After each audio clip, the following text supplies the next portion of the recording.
안녕하십니까. 배종찬의 시사본부 시작합니다. 김건희 여사 명품 가방 수수 의혹 대응을 둘러싼 초유의 대통령 그리고 여당 사령탑 충돌 국면 뒤에 이른바 윤한 갈등이 주춤하는 모양새입니다. 대통령실은 김건희 여사 명품백 논란 관련해 윤석열 대통령이 직접 입장을 밝히는 방안을 검토하고 있는 것으로 알려지고 있는데요. 시기나 방식이 어떻게 될지도 관심을 모으고 있습니다. 이런 가운데 어제 개혁신당과 한국의 희망이 합당했는데요. 제3지대의 움직임과 정치권 현안 긴급 인터뷰에서 천하람 개혁신당 최고위원과 진단해 보겠습니다. 기술의 발전 속도 정말 들을 때마다 볼 때마다 놀라운데요. 오늘은 세계 가전박람회 CES에서 소개된 자동차 발전 양상 IT본부에서 자세하게 짚어보겠습니다. 1월 25일 목요일 배종찬의 시사본부 지금 출발합니다. 1부 마지막에 듣는 노래 디저트송 신청도 기다립니다. 오늘 듣고 싶은 노래 있으시면 문자 샵 9730으로 자유롭게 보내주시고요. 짧은 문자 50원, 긴 문자는 100원입니다. 이번 주에는 간식 쿠폰 많이 보내드린 이유는 이미 말씀드렸죠. 자, 시사본부와 관련된 사연 이전부터 쭉 지금까지 보내주신 분들 추첨해서 더 많이 특별히 간식 쿠폰 보내드리도록 하겠습니다. KBS 1라디오의 모든 프로그램은 유튜브에서도 함께할 수 있습니다. 구독, 좋아요, 댓글 많이 부탁드립니다. 배종찬의 시사본부 한입뉴스. 오늘의 핵심 뉴스 한입에 정리하는 한입뉴스 조현정 시사평론가와 함께합니다. 어서 오십시오. 네, 안녕하세요. 자, 오늘도 윤석열 대통령과 그리고 한동훈 비대위원장의 충돌 그 이후의 상황 이 부분이 주목을 모을 수밖에 없는데요. 자, 윤석열 대통령이 직접 국민들에게 이 김건희 여사 관련된 부분을 설명하는 쪽으로 방향을 잡았다. 이런 소식이 들려옵니다. 일부 언론에서는 특정 매체를 지정하면서 대담이 있을 것이다라는 이야기도 있었는데 어떤 상황입니까? 말씀하신 대로 일단 그 방송사 채널을 통해서 신년대담 형식으로 논란을 설명하고 국민들 이해를 구하는 방안을 검토하고 있다라고 전해지고 이렇게 좀 방송사를 채널로 하는 게 가장 거론이 많이 되고 있는 것 같아요. 네. 김건희 여사 문제와 관련해서 외신에까지 보도되는 사태가 오면서 어떤 식으로든 간에 입장 표명이 좀 필요하다라는 여론을 의식한 것으로 풀이가 됩니다. 또 한동훈 위원장과의 그 갈등 과정에서 당무 개입 소지가 생겨났고 김건희 여사 논란은 더 커지면서 크든 작든 대통령이 내상을 입은 것도 또 큰 요인이 된 것으로 보이고요. 여권 고위 관계자들이 전하는 말에 따르면 내부에서도 모른 척하고 그냥 넘어갈 수 있는 단계를 지났다라는 주의 조언이 있었고 신년 대담이 가장 유력하지만 최종 확정된 것은 아무것도 없다고 밝혔습니다. 그러니까 이렇게 얘기는 나오지만 아무런 입장 발표나 설명이 없을 수도 있는 거죠. 다만 설명을 한다면 방식과 시점 또 윤 대통령 입에서 어디까지 나올 건지 그러니까 구체적인 내용이나 그 수위에 대해서는 대통령실로서도 고심할 지점이고요. 일단 대통령실은 아직까지는 김건희 여사가 그 몰카 공작의 피해자라는 입장에서는 변함은 없어 보입니다. 박근혜 전 대통령처럼 될 수 있다. 이런 말들이 안에서 퍼지는 걸로 봐서는 자칫 사과 자체가 빌미를 줄 수 있다는 인식도 계속해서 자리하고 있는 것으로 보이고요.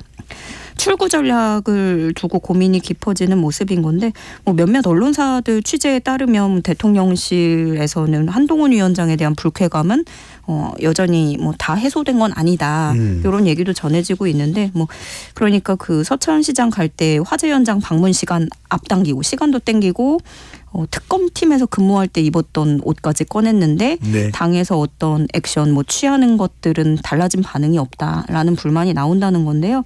어쨌든 간 신년 대답을 한다면 사건 경위를 설명하면서 몰카 피해자라는 점을 강조할 것이다라는 관측이 지금으로선 우세하고요. 추가적으로 예상할 수 있는 부분은 제2부속실 설치라든가 특별감찰관 임명 등을 제시할 가능성도 있어 보입니다. 네. 윤석열 대통령이 서천 방문하는 시간을 당겼다. 또 대선 때 입었던 점퍼를 일부러 꺼내 입었다. 이거는 일부 보도의 주장이니까 정확하게 그 이유 때문인 거는 또 확인할 필요가 있어 보입니다. 자, 당일각에서는 오히려 김건희 여사에 대한 발언 수위가 높아지기도 하는 모습이네요. 네, 그 김홍 국민의힘 의원 발언이 또 많은 화제를 모았는데요. 네. CBS 라디오에 출연해서 납작 엎드려야 한다. 그 방법으로는 사저로 가거나 아니면 잠시 외국에 나가 있는 것 정도는 돼야 된다라는 취지로 말을 했습니다. 김건희 여사가 그렇게 해야 된다라는 주장을 김웅 의원이 했다는 거죠? 네, 그러니까 김홍 의원의 주장으로는 뭐 민심을 달래려면은 일단 불쌍하게 보여야 되는데 그 방법밖에 없다 이런 식으로 얘기를 한 거예요. 근데 김홍 의원 같은 경우에 검찰 출신이잖아요. 그러면서 이제 이런 얘기를 하는 거죠. 그럼 뇌물 주는 사람이 몰래 촬영해 놓으면 그 사람은 몰카 피해자니까 처벌 못 하는 거냐. 세상에 그런 나라, 그런 검사는 없다.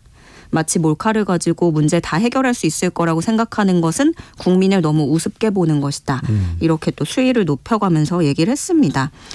지금 또 한 가지 공천이 달려있다는 점이 여권 내 포인트인데요. 네. 한동훈 위원장과의 갈등이 불거지고 나서부터 지금 비교가 많이 됐던 그런 얘기가 한 안철수 의원이라든가 뭐 이준석 대표, 김기현 전 대표하고 비교가 되곤 하는데 근데 한동훈 위원장하고 차이점은 선거가 바로 목전이라는 게 가장 큰 차이점일 것 같아요. 네. 그래서 괴멸해서는 안 된다는 게 여권 내 공통된 인식이기도 하겠지만 또 한 가지 큰 차이점은 공천을 앞둔 의원들은 공천권을 의식하지 않을 수가 없다는 거죠.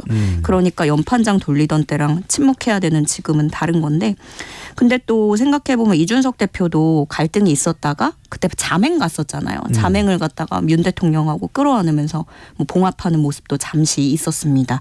그래서 결국에 이것은 윤 대통령이 한동훈 위원장과의 그런 갈등과 봉합 이건 지금이 진짜가 아니라 공천 전국 또 그리고 선거 후가 진짜가 될 거란 말이 나오는 이유가 되겠습니다. 그렇습니다. 바로 그 공천인데 한동훈 비대위원장이 김경률 비대위원 출마 발표를 하면서 사천 논란이 일어났던 지역이죠. 서울 마포홀에서는 이에 반발했던 김성동 당협위원장이 출사표를 던진다. 출마를 한다는 말이네요. 네. 먼저 일전에 이 논란이 커지면서 김경률 비대위원이 김성동 전 당협위원장의 문자를 보내서 사과의 뜻을 전했다는 소식이 들려왔어요. 이에 김성동 전 당협위원장이 언론사하고 인터뷰를 하고 내용을 밝혔는데 그 문자 내용은 이렇다고 합니다. 험지에서 고생하는 분들에 대해서 미처 알지 못했다. 뭐 이렇게 김경률 비대위원이 자신한테 보냈다는 건데 그러면서도 김성동 전 위원장은 여기에 대해서 응답을 하기를 그 내용이 법률적 문서, 내용 증명 비슷하게 왔다.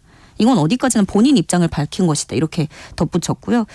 그래서 본인은 굳이 답장하진 않았고 이 논란 이후에 뭐 김경률 비대위원이 언론을 통해서 나에게 찾아오겠다고 하는데 문자 하나 보낸 게 아니냐. 나도 선거 준비로 바쁜데 기다리거나 그러지 않는다. 라고 밝혔습니다. 이 출마건에 대해서는 서울경제 단독 보도로 나온 건데요. 네. 김성동 전 위원장이 오늘 서울 마포울 지역의 예비 후보로 등록할 예정이라고 전했습니다. 그러면서 여러 가지 난관이 있지만 꼭 반드시 이겨내서 마포를 위해서 꼭 일하고 싶다. 그 결의를 오히려 이번에 더욱 다지는 그런 계기가 됐다라고 말했습니다. 그렇군요. 김정일 비대위원이 예비 후보로 등록되어 있지 않아서 출마를 안 하는 줄 알았다. 바로 그 부분도 상당히 또 논란이 되기도 했었습니다. 자, 윤석열 대통령 오늘 오전에 열린 민생 토론회에 참석을 했습니다. 올해부터 본격적인 GTX 수도권 광역 급행 철도 시대를 열겠다고 밝혔는데요. 구체적인 플랜까지 나왔습니다. 어떤 내용인가요? 네, 오늘 방금 전에 이 발표 나면서 온라인 커뮤니티도 떠들썩해요. 어느 동네에 어떻게 들어갈지 초미의 관심사가 됐는데 6번째 민생토론회 모두 발언에서 출퇴근 30분 시대 교통격차 해소를 주제로 하면서 이 세부 내용을 밝혔습니다. 일단 ABC선 연장도 신속하게 추진을 하겠다고 밝혔는데 A선은 평택, B선은 춘천, C선은 북쪽으로는 동두천, 남쪽으로 천안, 아산까지 연장할 것이라고 설명했습니다. 그다음 D, E, F 이렇게 3개 노선이 있는데 이건 국가 철도망 계획에 먼저 반영을 해서 동시에 추진하겠다고 밝혔습니다. 또 방법으로는 민간 제안을 받아서 민간 투자 사업으로 빠르게 추진하는 방안을 병행해 나갈 것이라고 했고요.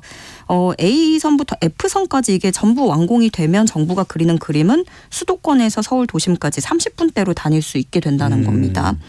또 이걸 뭐 수도권 쪽에서만 누리는 게 아니라 지방에서도 누릴 수 있게끔 GTX 서비스를 전국 대도시로 확대를 하겠다는 구상을 내놨는데 크게 권역을 보면 부울경, 대구 경북, 대전, 세종, 충청권, 또 광주, 전남 이렇게 4개 도시권에 최고 시속 180km급의 광역 급행철도 프로젝트를 추진할 것이라고 밝혔습니다. 네.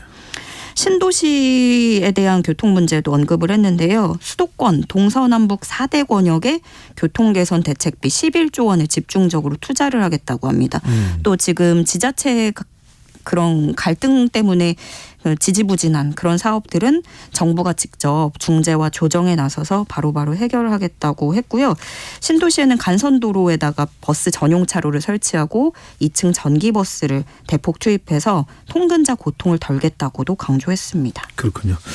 자, 교통 관련된 사안 하나 더 있네요. 오늘 본회의에서는 대구 광주 달빛 고속도로 특별법이 처리될 전망인데 우선 대구 광주 달빛 고속도로 이 이름도 좀 독특합니다. 네. 어떤 내용인가요? 네, 일단 달빛이 그 대구하고 광주를에서 따온 이름이잖아요. 달구벌과 네. 빛고 어린 광주를. 네. 이 건은 여야 간의 이견 없이 통과가 됐습니다. 달빛철도는 광주 송정역을 출발해서 광주역, 담양 전북, 순창 남원, 경남 함양, 거창 합천, 경북 고령을 거쳐서 서대구역까지 6개 시도 10개 시군구를 경유하는 총 연장 198km가량의 영호남 연결 철도입니다. 완공을 한다면 광주에서 대구까지 86분이 걸린다고 하는데요. 잠깐만요. 여기 제가 명칭을 고속도로 특별법이라고 했는데 고속도로가 아닌 모양이네요. 예, 고속도로가 맞습니다. 아, 고속도로 맞습니까? 예. 네. 근데 이 신속한 사업 추진을 위해서 이제 법사위 통과하면서 예비 타당성 조사 면제가 규정됐다는 소식이 어제 들려왔어요. 그래서 근데 여기에 대해서는 기재부는 반박을 했었어요. 사실은 그 국가계획인 4차 철도망 계획 그 철도망 계획에 신규 노선이 44개인데 그 중에 1개 노선일 뿐인 것에 4조에서 6조 원이 드는 것에 대해서 좀 형평성 문제가 있다. 기재부는 이렇게 제기를 하기도 했는데 네. 또 그리고 한편으로 지역 표심을 잡기 위한 여야 간의 짬짬이가 아니겠느냐 이런 비판도 사실 나왔었는데요. 근데 이 대구 광주 같은 경우에는 그동안에 너무 연결되는 도로가 없었던 것도 또 문제가 됐었잖아요. 네. 그런 거에서 공감대를 얻은 것 같고요. 여기에서 이제 여야 의원들 먼저 국민의힘 쪽에서는 사람이 적고 왕래가 적으면 예비타당성 조사에서 경제성 평가가 나오지 않는데 만들어 놓으면 사람이 다니게 된다라고 주장을 했고요. 또 민주당 쪽에서는 경부고속도로를 언급하면서 도로나 SOC는 선제로 하는 게 지역 발전에 도움이 된다. 이렇게 반박했습니다. 네. 잠깐 정정을 해드립니다. 대구 광주 연결 달빛 네. 고속도로가 아니고요. 달빛 철도 건설 네네. 특별법 철도입니다. 다시 한 번 더 정정해서 말씀을 드리겠습니다. 자, 더불어민주당으로 가봅니다. 장병복지 개선 방안을 총선 공약으로 내걸었는데 어떤 내용인가요? 지금 이제 정부에서는 지난 대선 때 윤석열 대통령이 내세웠던 공약 바로 병사 월급 200만 원 인상 그게 이제 차근차근 추진 중인 것으로 알고 있는데 민주당은 어떤 내용일까요? 예, 이 장병 처우 개선이 골자가 되는데 국방 1호 공약으로 처우 개선을 선정한 건 네. 환경에 선제적으로 대처하는 강한 군대를 만들기 위해서는 우선적으로 군 복무에 전념할 수 있는 환경이 필요하다는 판단에 따른 것으로 전해집니다.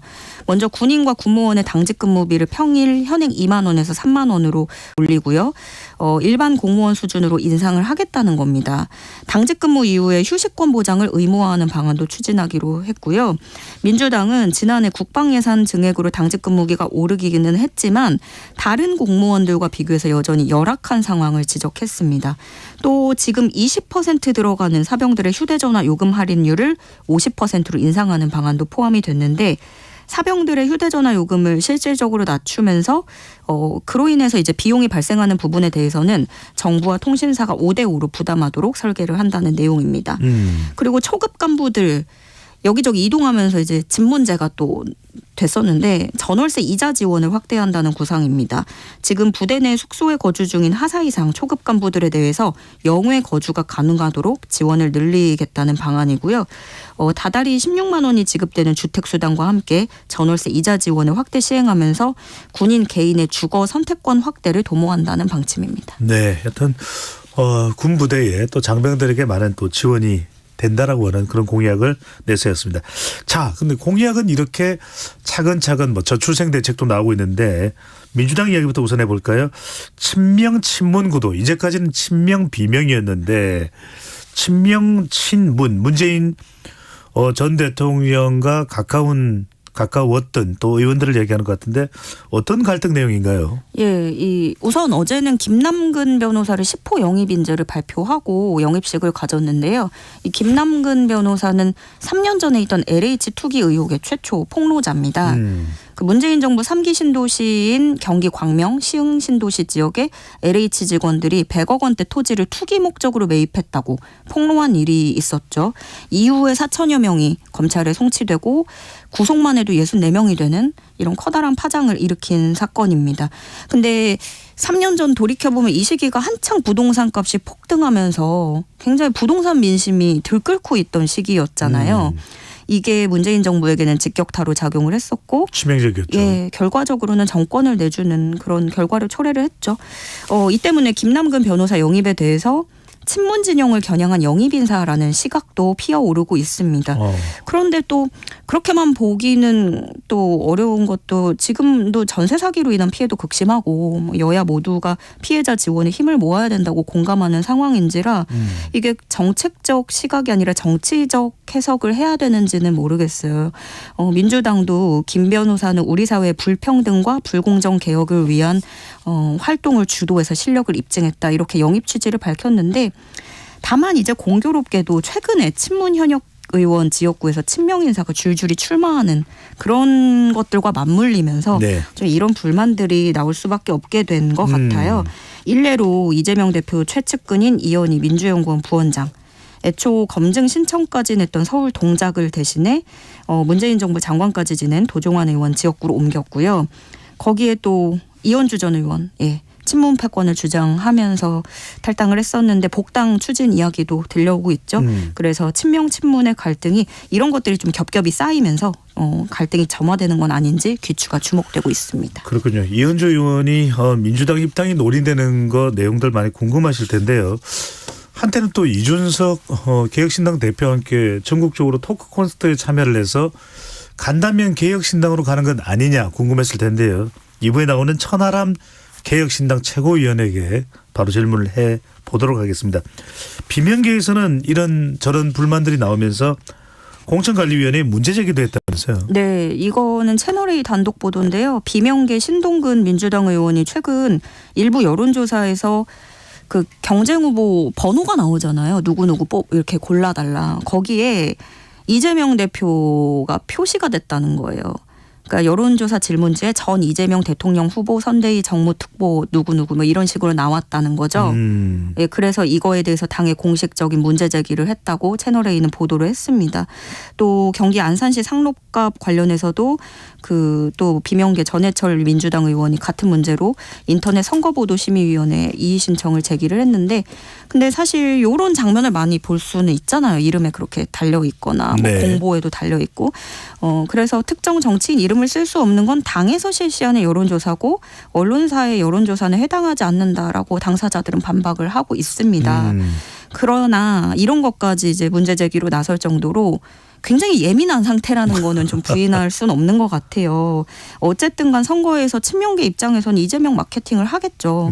그리고 또 민주당 지금 상황이 과열 경쟁이 불가피한 측면이 있는 게 지난 총선에서 의석을 상당히 많이 받았고 그 후에 대선과 지방선거에서는 패배를 했다는 점이죠. 그러니까 총선에 해당하는 국회의원들은 지금 많이 뽑혀 있으니까 험지 외에는 대부분 현역 의원들이 자리를 하고 있는 상태고 또 대선이나 지선 때는 패배를 했기 때문에 거기서 우르르 쏟아져 나온 인사들이 있죠. 청와대 출신 인사들이나 지선에서 패배한 지자체장들 이렇게 대거 총선에 나오고 있는 상황이기 때문에 좀 이런 지형이 좀 특수성이 있는 것 같아요. 그래서 결국에 공천 잡음은 더 커질 것으로 보이고요.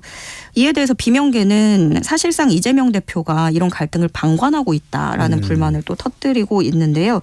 집안 싸움만 일으키는 행위가 총선 승리에 과연 얼마나 도움이 되겠느냐.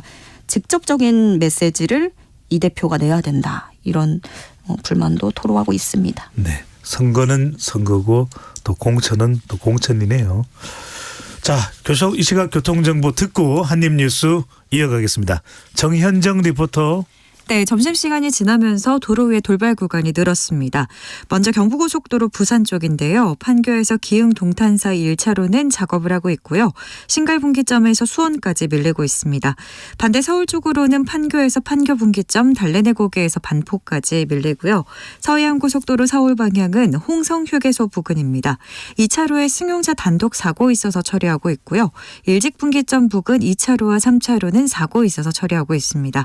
일직분기점에서 금천까지 막히고요. 반대 부산 쪽으로는 안산분기점에서 팔곡터널까지 천천히 갑니다. 순산터널 부근 1차로에서는 승용차 관련 사고 있어서 처리하고 있고요. 팔곡터널 1차로도 역시 사고 처리 중입니다. 서평택 진출로 2차로에서는 화물차 관련 고장난 차가 서 있습니다. 서평택부터 막히고요. 영동고속도로 인천 방향은 반월터널 부근입니다. 3차로에 고장난 차 서 있고요. 월곶분기점에서 막히기 시작해서 서창분기점까지 정체 이어져 있습니다.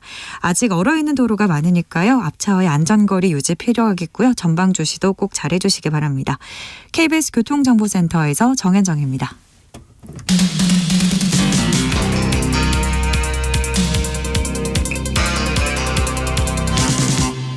배종찬의 시사본부. 조현정 시사평론가와 한입뉴스 이어가겠습니다. 이번 주 내내 현정시대네요. 네. 자, 이번에는 신당 소식입니다. 이준석, 양향자. 자, 두 정치 세력이 합당을 선언했습니다. 비전 가치에 동의한다. 자, 이른바 과학 연대 아니냐 이런 이야기도 나옵니다. 과학고를 나눈 이준석 대표, 또 반도체로 유명한 양향자 의원. 자, 개혁신당과 한국희망 합당했는데요. 두 사람의 합당 선언 듣고 돌아오겠습니다. 우리는 서로의 비전과 가치에 동의합니다. 개혁신당이 한국의 희망입니다. 한국의 희망이 개혁신당입니다. 오늘 우리는 이 자리에서 합당을 선언합니다. 한국의 희망과 개혁신당과 한국의 희망은 공통의 목표를 가지고 앞으로 정치적 활동을 같이 하기로 즉 합당선언을 했습니다. 오늘부터 실무적인 협의를 바로 시작해서 빠른 시일 내에 성과를 가지고 국민들에게 이야기할 수 있도록 노력하겠습니다.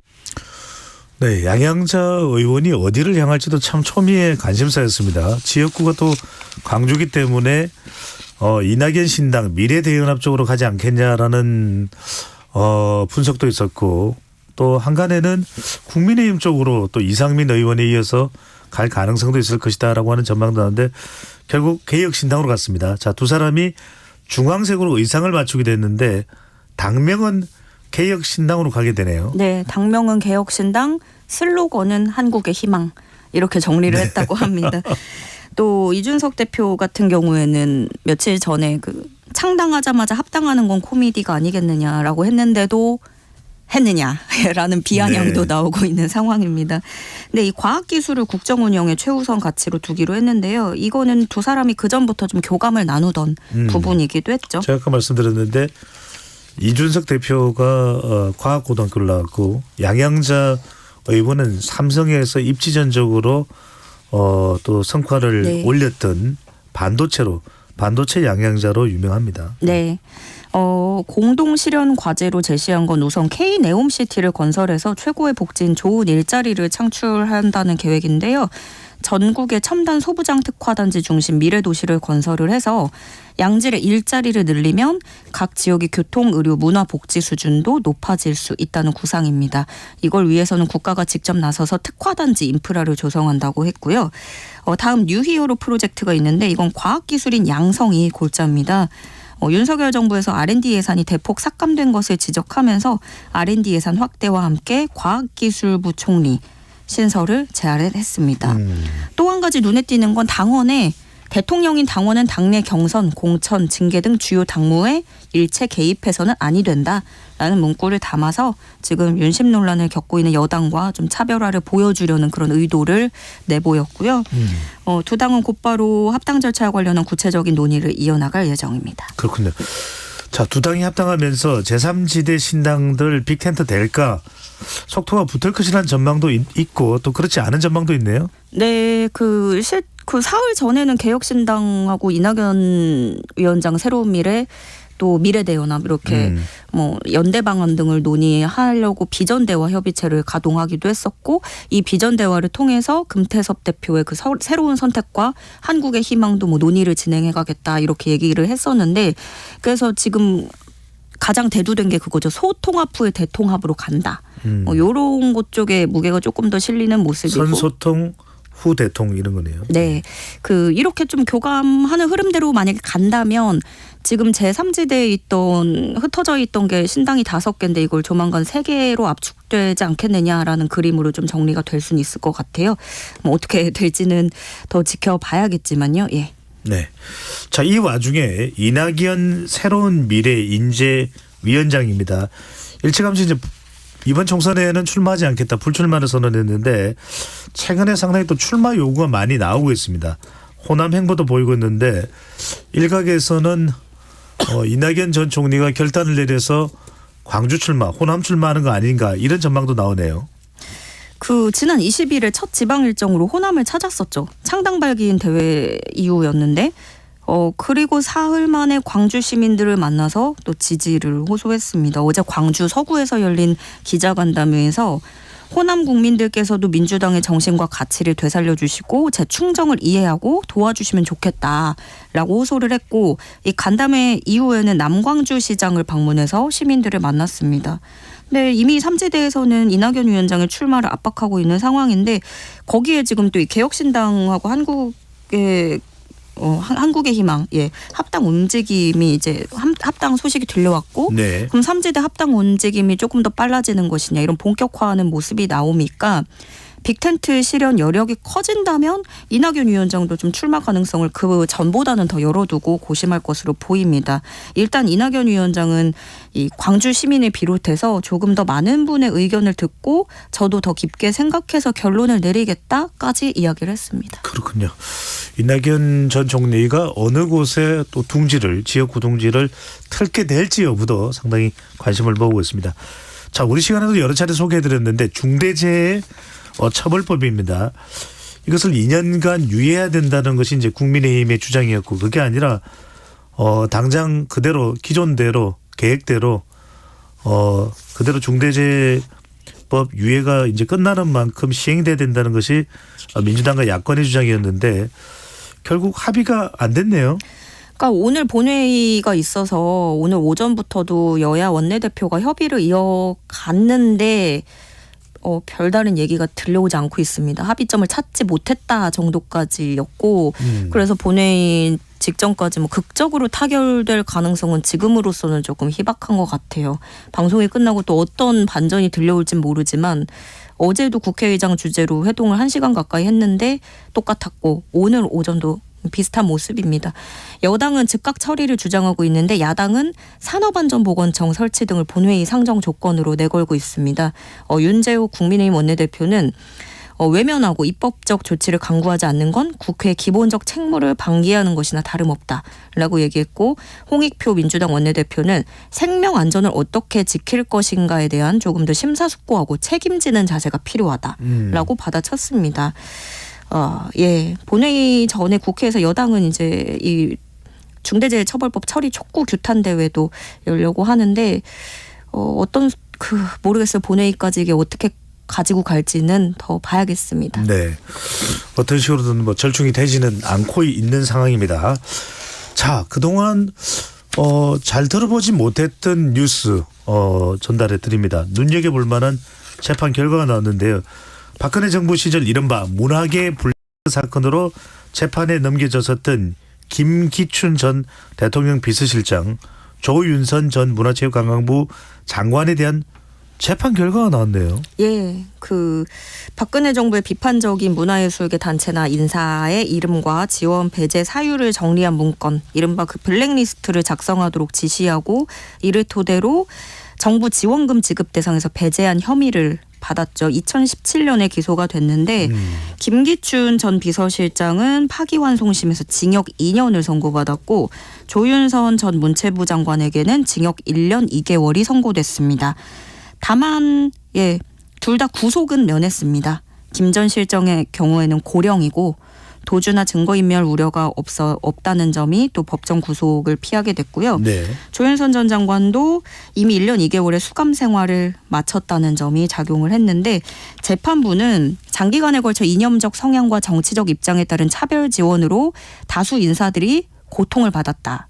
라고 하면서도 이 피고인들이 개인적 이익을 추구하기 위해 범행을 저지른 것으로 보이지는 않는다라고 밝혔습니다. 김기춘 전 실장은 법원에 나서면서 상고하겠다는 뜻을 밝혔고요. 조윤선 전 장관은 질문은 쏟아졌지만 아무런 답을 하지 않은 채 건물을 나가는 모습이었습니다. 그렇군요. 재판 얘기가 나왔었는데 하나 더 볼까요? 위안부는 매춘의 일종이다라고 이야기를 해서 큰 파장을 불러일으켰던 류석춘 전 연세대 교수가 1심에서 무죄를 선고받았네요. 네, 2019년 9월이었습니다. 연세대 사회학과 전공 과목에서 강의를 하다가 살기 어려운데 조금 일하면 돈 받는다는 매춘 유혹이 있었고 예전에 일제강점기 때도 그런 것이다. 직접적인 가해자는 일본이 아니고 민간이 주도한 것이다. 이런 주장을 펼쳤습니다. 그래서 수업을 듣던 학생들이 반박을 했고 거기에 또 류석춘 전 교수가 지금도 매춘 들어가는 과정이 그렇다. 궁금하면 한번 해볼래요? 이런 식으로 성희롱으로 또 징계를 받았습니다. 이번 그 위안부에 관한 발언에 대해서 재판부는 이거를 피고인의 발언이 피해자 개개인을 향한 발언이라고 보기 어렵다고 판단을 했어요. 좀 위안부 전체를 향한 추상적인 표현이라고 봤고 그래서 사실적시에 의한 명예훼손으로 보기는 어렵다고 판단을 했습니다. 네, 청취자분들은 어떻게 판단을 하실지요. 자, 지금까지 한입뉴스 조현정 시사평론가와 함께했습니다. 잘 들었습니다. 네, 고맙습니다. 오늘의 디저트송입니다. 0491님의 사연인데요. 안녕하세요. 배종찬 소장님. 시내버스 6654번 운행하는 기사입니다. 운행하면서 시사본부 듣는 게 낙이었는데 너무 서운합니다. 네. 마지막까지 승객분들과 함께 즐겁게 청취하겠습니다. 0491님께도 간식 쿠폰 보내드리고 그 외에 사연 보내주신 분들 선정해서 쿠폰 보내드리겠습니다. 오늘의 디저트송입니다. 자자의 버스 안에서 듣고 입으로 돌아오겠습니다.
안녕하세요.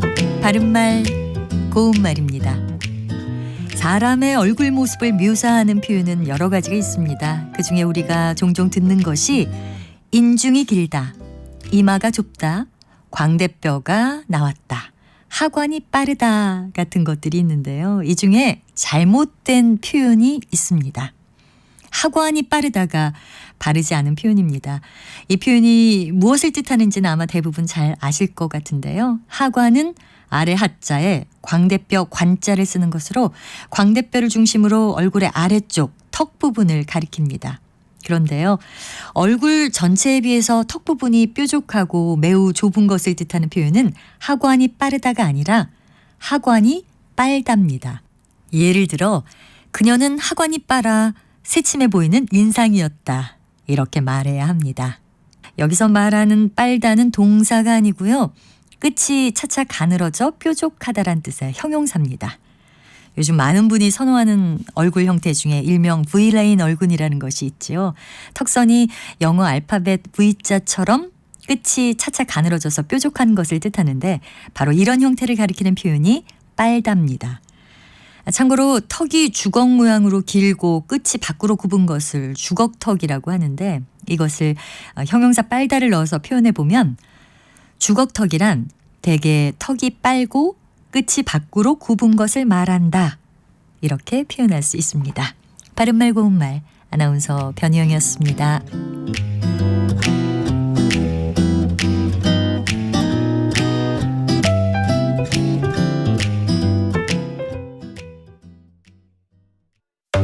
상대 얘기 중에서도 맞는 얘기가 있잖아요. 그러면 예, 거기까지 동감이 이루어졌으니까 그럼 또 요 다음 가시죠. 무슨 정반합 이렇게 가야 되거든요. 이기고 지는 걸 떠나서 좋은 결론을 더 줄여내셨으면 좋겠어요. 선 넘지 않는 그런 토론. 별로 의미는 없을 것 같아도 그래도 그런 자리가 자꾸 있어야 뭐가 변화가 있을 것 같아요. 그렇게 하다가 보면 뭐라도 뭐 하나 얻어 걸리는 게 있겠죠. 시민 농객 여러분을 기다립니다. 평일 저녁 7시 20분 KBS 열린 토론.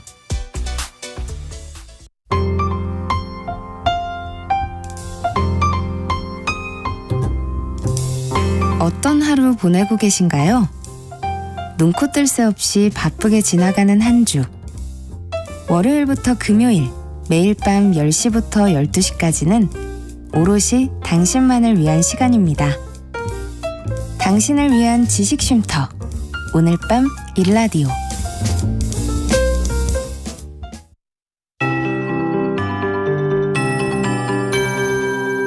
KBS 58분 날씨. 전국이 꽁꽁 얼어붙은 이번 주 건강관리에 각별히 힘써주시기 바랍니다.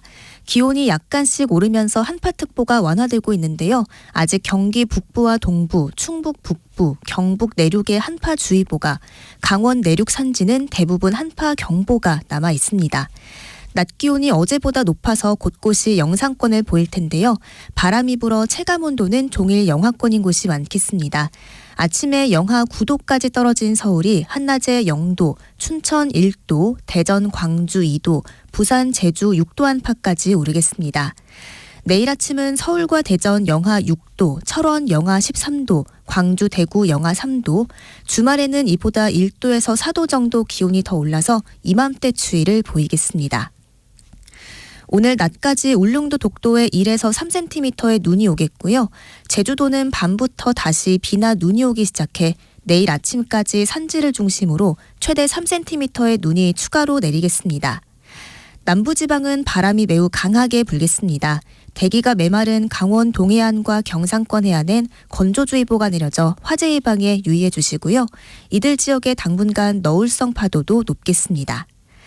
지금 서울의 기온은 영하 2.9도입니다. 박다유입니다.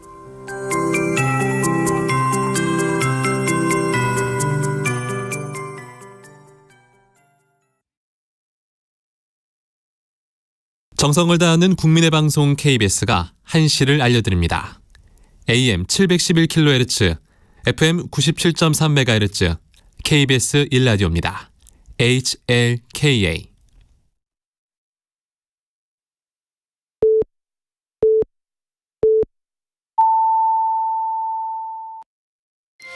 KBS 1라디오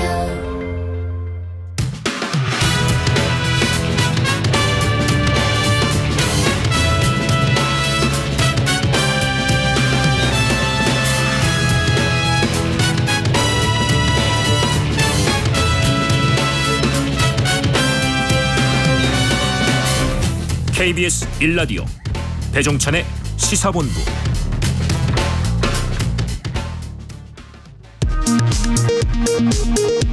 이 시각 라디오 정보센터 뉴스입니다. 지난해 한국 경제가 1.4% 성장했습니다. 한국은행과 정부의 전망치를 달성했지만 코로나19 위기 이후 3년 만에 가장 낮은 수준으로 떨어졌습니다. 윤석열 대통령이 올해부터 본격적인 GTX 시대를 열겠다며 ABC 노선을 연장하고 DEF선 신설을 추진하겠다고 밝혔습니다. 윤 대통령은 전국 4개 대도시권에도 시속 180km급 광역 급행철도를 추진하겠다고 밝혔습니다. 북한이 어제 발사한 미사일은 신형 전략 순항 미사일이라고 주장했습니다. 합동참모본부는 북한이 기존 발사체의 성능을 개량해 순항 미사일을 발사한 것으로 평가했습니다. 지난해 임금 체불액이 1조 7,800억 원을 넘어서며 역대 최고치를 기록했습니다. 고용노동부는 부동산 경기 부진, 원자재 가격 상승에 따른 공사비 증가, 금리 인상의 여파로 건설업을 중심으로 임금 체불이 증가했다고 설명했습니다. 일본 도쿄전력이 올해 4월부터 1년간 7회에 걸쳐 후쿠시마 원전 오염수 54,600톤을 방류하기로 했다고 교도통신이 보도했습니다. 지금까지 라디오 정보센터 조진주였습니다.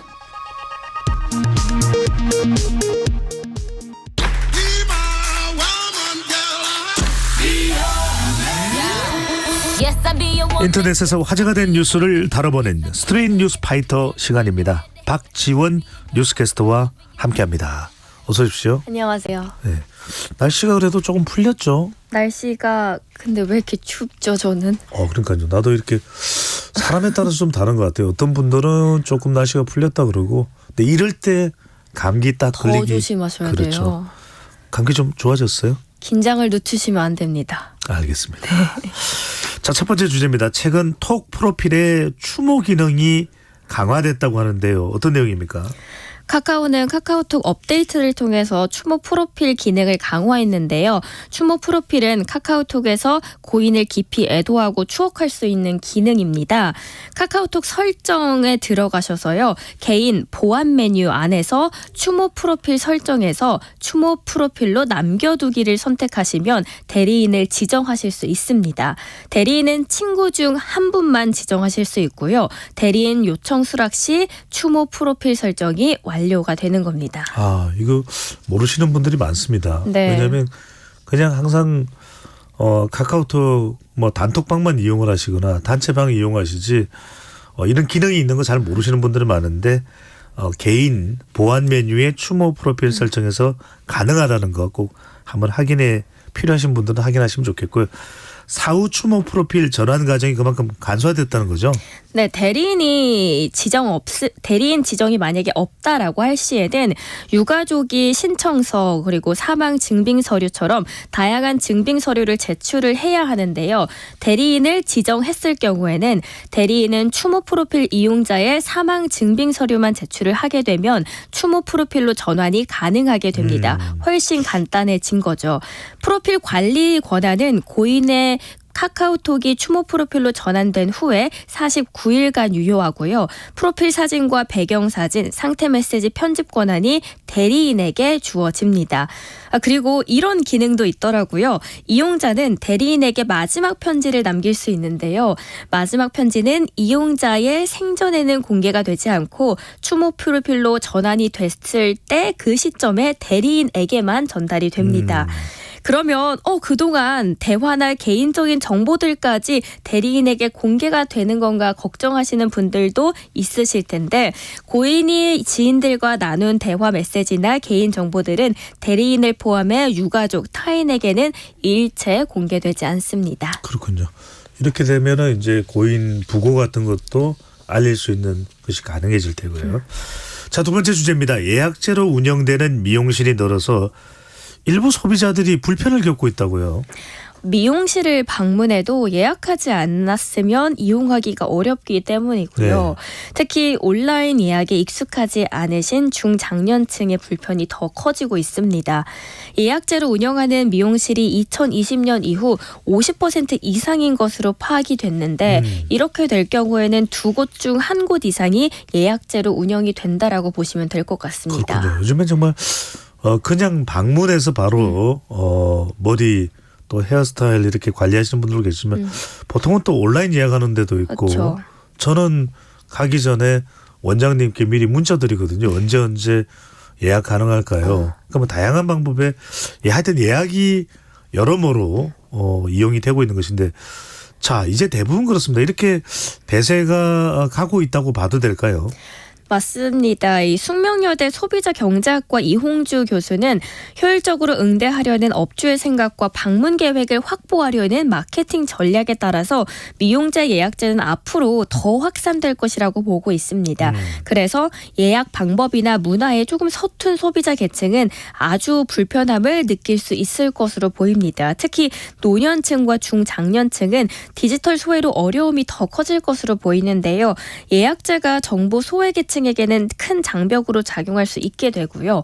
그래서 전문가들은 이 문제를 소상공인들에게 그냥 넘길 것이 아니라 사회적으로 그리고 정책적인 측면으로도 접근을 해야 한다고 말하고 있습니다. 그렇군요. 디지털 격차가 없도록 어떤 식으로든 이렇게 안 되면 다른 방법을 이용할 수 있는 수단은 또 있어야 되겠죠. 그렇죠. 사실 뭐 이렇게 미용실뿐만 아니라 택시를 탈 때도 이렇게 예약을 해야 하다 보니까 많은 저희 할머니께서도 어려움을 겪고 계시더라고요. 그렇군요. 그래서 도와드렸어요? 네, 제가 오늘 아침에 잡아드렸습니다. 네. 그 이야기를 하려고 그 이야기를 꺼냈네요. 네, 알겠습니다. 자, 세 번째 주제입니다. 서울대 나오면 뭐 하나요? 우수 인재들 한국을 탈출하고 있다. 이런 보도기사가 나온 것 같은데요. 인문학의 위기 속에서 고급 인재들이 빠져나가고 있다고요? 매년 10,000명에 가까운 대학원생이 한국을 떠나서 해외 대학을 택하고 있습니다. 인문대학교는 고사 직전으로 2024학년도 서울대 인문대학교 소속 학과 중 도거동문학과 노어노문과는 석사과정 지원자가 한 명도 없었습니다. 최근 학부를 졸업한 A씨는 석박사 통합과정으로 미국의 MIT에 진학을 했는데요. 졸업 후 기업 취업과 교수직을 모두 고려를 해봤을 때 미국 대학이 훨씬 낫겠다라고 판단을 한 겁니다. 학비 그리고 생활비를 따져봐도 미국 대학원에 진학하는 것이 더 저렴하고 최신 기술을 배울 수 있는 기회 또한 더 많기 때문입니다. 우수 인재들이 더 이상 국내 대학원을 찾지 않고 있고요. 진로가 불투명한 문과생은 시간과 돈을 들여서 대학원에 진학하기보다는 오히려 기업행을 택하고 있습니다. 그리고 이과생은 미국 대학원으로 향하고 있는데요. 그래서 서울대 인문대학 21개 학과 중에서 7개 학과가 올해 석사 또는 박사 대학원생 지원자를 한 명도 뽑지 못했습니다. 반면에 지난 10년간 국내에서 학부만 마치고 해외 대학원에 진학한 이공계 학생은 누적 10만 명에 달한다고 합니다. 네, 이러다 보니까 대한민국은 대학 입시가 끝인 나라가 되는 것 아닌가. 사실은 대학 입시보다 더 중요한 것은 대학에 들어가서 더 열심히 해야 되고 대학원 또 박사과정으로 더 우수한 인재들이 가야 이게 그 나라의 교육 경쟁력이 생기는 건데 말이죠. 자, 앞으로 이런 현상 계속 될 것 같다라는 우려도 나오네요. 물론 학령 인구 감소가 대학원 위기의 1차 요인으로 꼽히긴 하지만 국내 대학원의 자체 경쟁력 약화가 그것보다 더 근본적인 원인이라는 게 교육 현장의 지적입니다. 학부만 마치고 한국을 떠나는 이공계 인재가 늘고 있는 게 방증을 해주고 있는데요. 최근에 10년간 외국 대학으로 떠난 이공계 유학생은 9만 명 이상입니다. 유학생이 느는 거는 외국 대학이 연구 인프라가 잘 되어 있고 졸업 후에도 진로가 더 다양해서입니다. 같은 학교 그리고 학력과 경력을 갖췄을 경우에는 미국에서 이렇게 취업을 했을 때 받는 월급이 한국의 5배가 넘어서 돌아올 유인이 5배가 더 넘기 때문에 굳이 돌아올 유인책이 없는 거죠. 한국에서는 오랜 시간을 투자해서 학위를 따더라도 진로가 불투명하다는 점도 있고요. 10년 전만 해도 국내에서 박사학위를 취득하면 대학 교수도 임용 임용이 될 수 있었는데 최근에는 이런 순환 시스템이 완전히 무너진 상태입니다. 그렇군요. 국어 국문학과도 유학을 가야 되고 국어 교육학과도 유학을 가야 되고 국사학과도 유학을 가야 되고 과연 이게 옳은지 모르겠습니다. 자, 네 번째 주제입니다. 신원을 밝히지 않은 70대 여성이 학생들을 위해 써달라며 현금 1천만 원을 대전 동구 대동 행정복지센터에 기부를 했다고요. 어제 오전 11시 20분쯤에 한 주민이 복지센터에 찾아와서 현금이 담긴 비닐봉지를 두고 가셨습니다. 비닐봉지 안에는 현금 1,000만 원과 함께 기부자가 직접 써내려간 편지가 담겨 있었는데요. 아이 셋을 키운 엄마라고만 자신을 소개한 이 기부자는 이 돈을 혼자 아이를 키우는 엄마에게 학용품이라도 사줄 수 있도록 해주세요라고 하면서 돈을 벌게 해주신 분께 감사를 느끼고 삽니다. 라고 써져 있었습니다. 참 저는 이런 뉴스 접할 때마다 아직 대한민국이 괜찮구나라는 생각을 하는데 누가 쓴 건가요? 복지센터 직원들이 신원을 물어봤지만 별다른 말 없이 발걸음을 옮겼다고 합니다. 동구는 이 기부금을 복지재단을 통해서 지정 기탁금으로 사용할 계획인데요. 유독 추운 날씨였지만 주민들의 마음을 따뜻하게 해준 기부자님께 감사드린다면서 이 기부금 뜻에 따라서 한부모 가정을 지원하는 사업에 사용을 할 계획입니다. 네. 배종찬의 시사본부가 받은 건 아니지만 정말 감사드리고 당신의 그 사랑이 대한민국을 더 따뜻하게 합니다. 박지원 캐스터도 이런 이야기 들으면 참 마음이 따뜻해지죠. 너무 따뜻해져서 제 감기도 뚝 살아날 것 같습니다. 네. 꼭 내일은 더 몸 상태 좋아져서 오시면 좋을 것 같고요. 오늘 말씀은 여기까지 듣겠습니다. 지금까지 박지원 뉴스캐스터와 함께했습니다. 잘 들었습니다. 좋은 하루 되세요.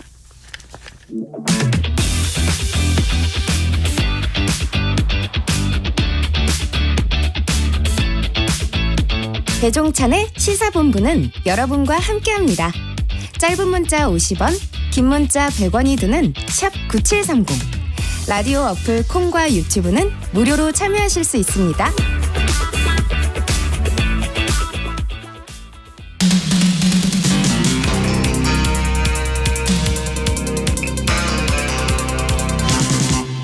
배종찬의 시사본부. 어제 개혁신당이 한국의 미래와 합당했습니다. 이른바 과학연대, 과학합당이라는 이야기도 나오고 있는데요. 여야는 또 비례대표 선거제 논의에 또 들어가는 모습입니다. 과연 신당에는 이 논의 결과가 어떤 영향을 미칠지요. 그래서 긴급 인터뷰를 오늘 준비했습니다. 천하에 내가 있다. 천하람 개혁신당 최고위원 스튜디오로 나왔습니다. 어서 오십시오. 네, 안녕하세요. 개혁신당의 천하람입니다. 네. 천하람 최고위원 이렇게 부르면 될까요? 예. 천 최고위원한테 궁금한 분들도 많으실 텐데 샵 9730으로 질문 혹시 있으시면 보내주시면 대신 물어보도록 하겠습니다. 짧은 문자 50원, 긴 문자는 100원입니다. 자, 한국의 희망 양양자 의원이 이끄는 한국의 희망. 예.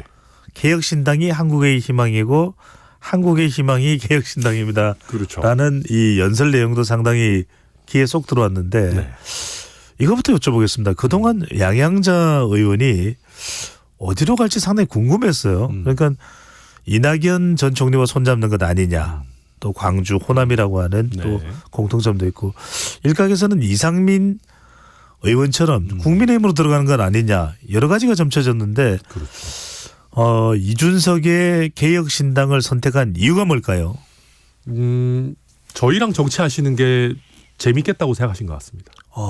그러니까 그걸 이제 우리가 좋게 포장해서 멋있게 말하면 뭐 가치 연대, 뭐 과학기술이나 미래 비전에서 뭐 공통의 목표를 설정했다 이런 얘기인데 저는 양양자 대표님이랑은 우리가 연대하면 잘 되겠다 싶었던 게 그 이준석 대표랑 양양자 대표님이랑 한 3-4시간 정도 과학기술 관련해가지고 토론을 하신 적이 있어요. 네. 제가 원래 이준석 대표는 방송하면 막 날아다니지 않습니까? 막 피곤해 하더라도 온에어 불만 켜지면은 막 굉장히 방송 잘하고 하는 사람인데. 방송 체질이에요. 체질이죠. 근데 이준석 대표가 그렇게 즐기면서 방송하는 거 처음 봤어요. 그리고 그 양양자 대표님도 네. 이준석 대표랑 과학기술 가지고 토론하는데 야 이런 토론이 한국 정치권에서 된다고? 그 서로가 서로에 대해서 되게 좋게 평가하고 이렇게 존중하는 게 묻어 나오더라고요. 그래서 저도 당연히 잘 될 거라고 생각했고 다만 양양자 대표님도 혼자 계신 게 아니지 않습니까? 솔직히 까놓고 말하면 양양자 대표님과 한국의 희망이 인기가 좋았어요. 어디든지 갈 수 있는 포지션이었습니다. 그래서 일각에서는 뭐 딜을 한 거 아니냐 뭐 이런 설도 나옵니다. 네, 저희는 그런 게 정말 놀랍게도 아닌 게 이해타산적인 결합 이런 게 아니고 실제로 양양자 대표님께서도 지금 뭐 지역구 출마 생각하고 계시고 그런 상황이다 보니까 저는 정말로 양양자 대표님께서 이준석 대표와 저희 개혁신당 멤버들과 정치하는 걸 되게 즐겁게 여기시고 또 나아가서는 여기가 그러니까 이 그룹이 한국 정치의 미래다라는 확신을 좀 가져주신 것 같아요. 그러니까 네. 솔직히 조건만 따지고 보면 더 좋은 데 많았거든요. 솔직히 까놓고 말하면 국민의힘에서 반도체 특위 이런 것도 하셨었는데 거기 가셔서 얼마든지 좋은 조건 받으실 수 있었을 것이고 뭐 이낙연 대표님 쪽이랑도 뭐 얼마든지 하실 수 있었을 텐데 저는 저희 쪽에서 미래 비전을 발견해 주신 것 같다. 감사하게 생각합니다. 네. 일단 한 몸이 됐습니다. 네. 자, 많은 사람들이 궁금해하는 것. 이준석 대표는 어디로 출마합니까? 아직 잘 모르겠습니다. 그러니까 저희가 한 3-4군데 정도로 어느 정도 추리고는 있는데 이게 좀 유동성이 있어요. 뭐 예를 들면 뭐 저희 이제 권역별 지지율 추이도 당연히 봐야 될 것이고 또 합류를 지금 타진하는 내지는 고민하고 있는 현역 의원들이 항상 물어보거든요. 이준석 천하라면 도대체 어디 출마하냐? 내지는 내 옆 지역구 출마해도 되는 거냐? 뭐 이런 식의 질문들 많이 하기 때문에 잠깐만요. 네. 천하람 순천에서 변경될 수가 있는 건가요? 저는 뭐 그럴 가능성 크지 않다고 생각하는데 네. 근데 당 입장에서는 좀 최소한의 전략적 유연성 가져달라. 우리가 수도권. 어떤 뭐 클러스터를 짜서 가야 되면 너도 우리 당의 중요한 자산이니까 같이 가야 될 수도 있다라고 얘기는 하는데 저는 그래도 내가 순천에서 출마하는 것도 우리 당에 의미가 있다. 그렇게 보고 있기 때문에 저는 뭐 가능성이 높다고 생각하지는 않지만 최소한의 유연성은 열어두고 있는 뭐 그런 상황입니다. 그런 상황에서 이준석 대표는 아직까지는 그냥 문지르기를 하고 있다. 뜸을 들이고 있다. 자 그러면 양양자 의원은 어디로 출마를 할 예정인 거예요? 지금 지역구는 광주입니다. 그러니까 저희가 알고 있기로는 왜냐하면 아직 확정하신 건 아닌 걸로 알고 있습니다. 네. 지금 여러 가능성 열어두고 계신 걸로 저도 알고 있고 광주도 가능성이 있고 아니면은 워낙 이제 반도체와 뗄래야 뗄 수 없는 분이시기 때문에 반도체 벨트 뭐 이런 쪽으로도 생각 많이 하고 계신 걸로 수원이나 용인일 수도 있다는 이야기인가요? 뭐 여러 가지로 열어두고 계신 걸로 저희는 압니다. 비례 가능성도 있습니까? 저희가 알기로는 지역구 출마로 생각을 굳히신 걸로는 알고 있습니다. 근데 뭐 제가 양양자 대표님의 거취를 뭐 함부로 제가 얘기하기는 좀 그래서 그 정도로 저는 알고 있습니다. 삼성전자의 또 본사는 서울의 강남에 있긴 합니다만 알겠습니다. 거기까지만요. 예. 자, 사람들이 지금 제일 궁금해한 것은 5323님께서 바로 그냥 질문을 해주셨네요. 순천 시민입니다. 천하람 최고위원님 이번 총선에 순천 지역 출마하시는지요? 답을 하셔야 될 것 같아요. 이 질문이 여러 개 와 있습니다. 0460님 까지. 네, 저도 초미의 관심사네요. 지금 다들 궁금해하네요. 저도 뭐 일단은 당에서도 전략적인 유연성을 조금은 가져달라고 하고 있는 상황이라 순천 출마 최우선적으로 고려하고 있다 그렇게 말씀드리겠습니다. 네. 자, 이준석 대표에 대해서 다시 물어온 분이 이제 사후이사님 계시는데 이긴 도의원이 세종시 이야기는 왜 한 겁니까? 그러니까 실제로 세종시에서 이준석 대표의 출마를 희망하는 분들이 계셨습니다. 그러니까 이제 개혁신당 활동을 하시는 분들 중에 그래서 저는 뭐 좀 표현이 그렇지만 이준석 대표는 전국 어디든 출마할 수 있는 자원이고요. 전국적 인지도가 있기 때문에 특히 세종시 같은 경우에 저도 가능성이 뭐 상당히 있다고 보는 게 굉장히 2030 비율이 높고 맞습니다. 한국에서 굉장히 젊은 도시고 전국적으로 젊은 유권자들이 많은 지역이 바로 세종입니다. 그렇죠. 거기다가 저희 개혁신당이 굉장히 정책적인 대안, 정책 비전 이런 것들을 강조하고 있는데 거기 이제 사실은 정책을 입안하고 집행하시는 중앙부처 공무원들이 계시는 곳 아니겠습니까? 그러다 보니까 저는 이긴 최고위원이 이준석 대표 세종 출마 가능성이 있다라고 얘기한 게 저는 뭐 의미 있는 발언이다. 다만 확정된 것은 아니다. 말씀드리겠습니다. 네, 알겠습니다. 자, 많은 분들이 가장 궁금한 건 이제 빅텐트가 되느냐 안 되느냐. 그래야 파괴력이 있을 텐데 지금 대체로 이건 제가 수치를 말씀드리는 건 전혀 아닙니다. 물론 또 앞으로 또 어떻게 달라질지도 모르니까요. 그래도 뭐 지지율 경쟁력에서는 이준석 신당이 좀 앞서가는 것 아니냐 이런 진단이 나오면서 잘 나가는 이준석 신당, 이준석 대표 픽텐트 마음 없는 것 아닌가, 골든타임 지나갔다. 그래서 사실상 이번 총선에 이준석 신당이, 개혁 신당이 빅텐트에 올라타지는 않을 것이라는 전망도 나오는데 어떻게 보시는지? 그러니까 저희가 지금 지지율이 뭐 신당 중에서는 좀 괜찮다라고 하지만 아직 갈 길이 멉니다. 네. 그리고 저희 목표는 지역구 당선자도 낼 수 있을 정도로 당세를 키우는 게 목적이기 때문에 그래서 저희가 말씀드린 그런 겁니다. 이게 이제 그 빅텐트를 하려고 하다가 이상한 잡음 나고 또 안에서 뭐 지분 싸움하면서 서로 멱살잡이하고 이러면은 오히려 지지율이 떨어지거든요. 그래서 저희는 아니 뭐 연대 논의하고 대화의 문 열어놓고 다 좋아요. 실제로 대화 많이 하고 있습니다. 근데 저희가 계속 얘기하는 거는 각자 지지율 최대한 끌어올리고 지역구 출마자들 인재들 많이 모으고 자강하면서 굉장히 좋은 모습으로 시너지 나는 뭐 연대든 통합이든 해야 되는 거 아니냐. 그게 저희 기본적인 생각인데 저희가 지금 우려하는 것이 저희는 나름대로 애써가지고 무슨 정책도 발표하고 비전도 이야기하고 뭐 심지어는 양양자 대표님하고 또 과학기술 뭐 이런 거 얘기하고 하는데 너무 빅텐트니 중텐트니 막 이런 얘기만 계속 있으니까 아하. 이게 유권자들에게 오히려 피로감을 드리는 거 아닌가 하는 걱정도 있어요. 그래서 정리하자면 저희가 뭐 연대나 통합의 문을 닫아두고 있는 것은 전혀 아닙니다. 저희도 이야기할 텐데 그 과정이나 아니면은 결과가 좀 시너지가 나는 형태가 돼야 되지 않을까. 저희는 통합 자체가 목표가 될 수는 없다. 통합해서 지지율이 올라야 될 거 아닙니까? 그 방법을 저희는 고민을 많이 하고 있습니다. 선자강 후 빅텐트다. 역시 훌륭하십니다. 요약이 기가 막히십니다. 네. 자, 근데 여기서 또 궁금한 게 하나 있습니다. 한때는 꼭 뭐 한때만은 아닐 겁니다. 김종인 전 국민의힘 비대위원장도 여러모로 또 도우미 역할도 하고 있고 이준석 대표와 금태섭 전 의원은 상당히 잘 연대가 될 줄 알았는데 최근에 보면은 뜨뜻미지근합니다. 여기 이제 류호정 정의당 전 의원도 있고, 자, 금태섭 전 의원과 류호정 전 의원의 새로운 선택과 합합니까 안 합합니까? 뭐 저희는 금태섭 대표님과도 사실 저희 허심탄회하게 이야기 잘 하고 있습니다. 잘 하고 있는데 말씀하신 것처럼 이게 서로의 지지층에서 좀 우려하는 인물들도 있고 또 우려하는 정책적인 어떤 뭐 스탠스들도 있습니다. 그러다 보니까 조금 조심스럽게 접근하고 있다. 뭐 그렇게 말씀드릴 수밖에 없을 것 같아요. 네. 네. 양양자 대표님하고 합치는 건 사실 거의 우려가 없었거든요. 오히려 더 뭐 시너지가 나고 과학기술 이런 면에서 아주 잘 맞는 결합이었는데 새로운 선택분들과는 조금 더 신중하게 이야기 나눠봐야 될 것 같습니다. 네. 정치권에서 선거를 앞두고 조금은 신중화되는 이야기 나오면 좀 잘 이렇게 끈적끈적하게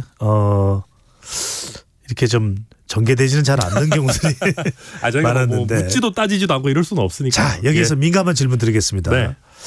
일각에서는 이런 얘기를 합니다. 이준석 대표가 합할 마음이라도 있었을까? 왜 그러냐면은 만 65세 이상 무임승차 폐지, 지하철 무임승차 폐지를 내걸었거든요. 이게 또 상당히 큰 논란을 일으켰습니다. 대한노인회의 김호일 회장은 폐륜정당이다. 망나니 짓이다. 네. 또 와도 만나줄 생각이 전혀 없다라고 이야기를 했는데 지금 보면 원칙과 상식에서도 이 이준석 대표의 무임승차 폐지에 대해서는 상당히 좀 부정적인 좀 비토하는 그런 반대하는 의견도 나오고 있고 심지어는 방금 전에 말씀드렸던 금태섭 전 의원입니다. 금태섭 전 의원은 노인 교통복지를 강화해야 된다고 이야기를 했거든요. 아예 빅텐트 깰 생각으로 만 65세 이상 노인 지하철 무임승차 폐지를 얘기한 걸까요? 아유, 전혀 그렇지 않습니다. 그리고 이제 그 미래대연합 쪽에서도 처음에는 반대 의견 내시다가 구체적으로 살펴보시고 나서는 그렇게까지 비토 의견은 아닌 걸로 알고 있어요. 그러니까 이게 이제 헤드라인만 보면은 아마 저는 대한노인 회장님도 헤드라인만 보시고 너무 무섭게 뭐 폐륜정 아니 너무 심한 거 말씀이 너무 저는 과하시다고 생각하는데 아주 뭐 뿔이 났어요. 화가 났어요. 아니 저는 참 모르겠습니다. 아무튼 그런데 이게 저희가 사실은 지하철이 없는 지역에 계시는 노인분들에게도 공정한 교통복지를 제공하자라는 취지거든요. 사실 그거를 자세하게 파악하고 나서는 정치권에서는 많은 분들이 오히려 논의해볼 수 있다. 또 찬성 의견으로 오셔가지고 저는 이 공약이 뭐 특별하게 문제가 되진 않을 거다. 특히 뭐 제가 지금 살고 있는 순천이나 뭐 전주, 포항 뭐 등등의 각 지역 거점 도시들은 굉장히 규모가 있음에도 불구하고 지하철은 없거든요. 그렇네요. 네, 그러면 그런 지역에 계시는 노인분들 고령층에서는 야 이거 뭐 우리 지하철 없어도 그럼 버스라도 그럼 이거 탈 수 있게 교통카드 바우처 주는 거 오히려 낫다. 그리고 저희 또 재밌는 게 택시 표심이 약간 또 왔어요. 그러니까 저희 공약에는 그 한도 내에서 택시도 타실 수 있도록 하고 있거든요. 그래요, 택시까지요? 예, 택시까지. 그래서 택시 기사님들도 이거 재밌는 공약이다 하고 계셔서 저희 오히려 요거는 내용을 조금 알면 아실수록 저희 쪽엔 크게 불리하게 작용하지 않고 있다. 저는 뭐 그렇게 봅니다. 네.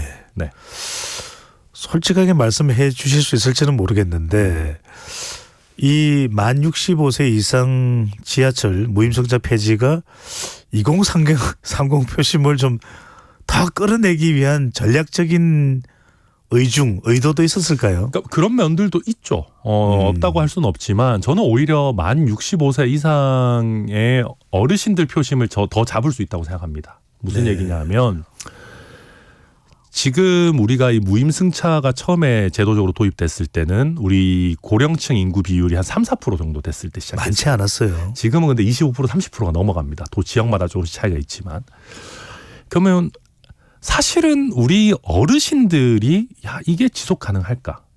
그리고 앞으로 연금부터 시작해서 다양한 어떤 고령화 시대에 많은 변화들이 있어야 될 텐데 대안이나 논의는 필요하다라고 보시는 분들도 많으시다고 저는 봅니다. 그렇기 때문에 어르신들이 그런 얘기 하시잖아요. 이제는 젊은 세대들이 주도해야 돼. 우리나라에서는 마크롱 언제 나오나.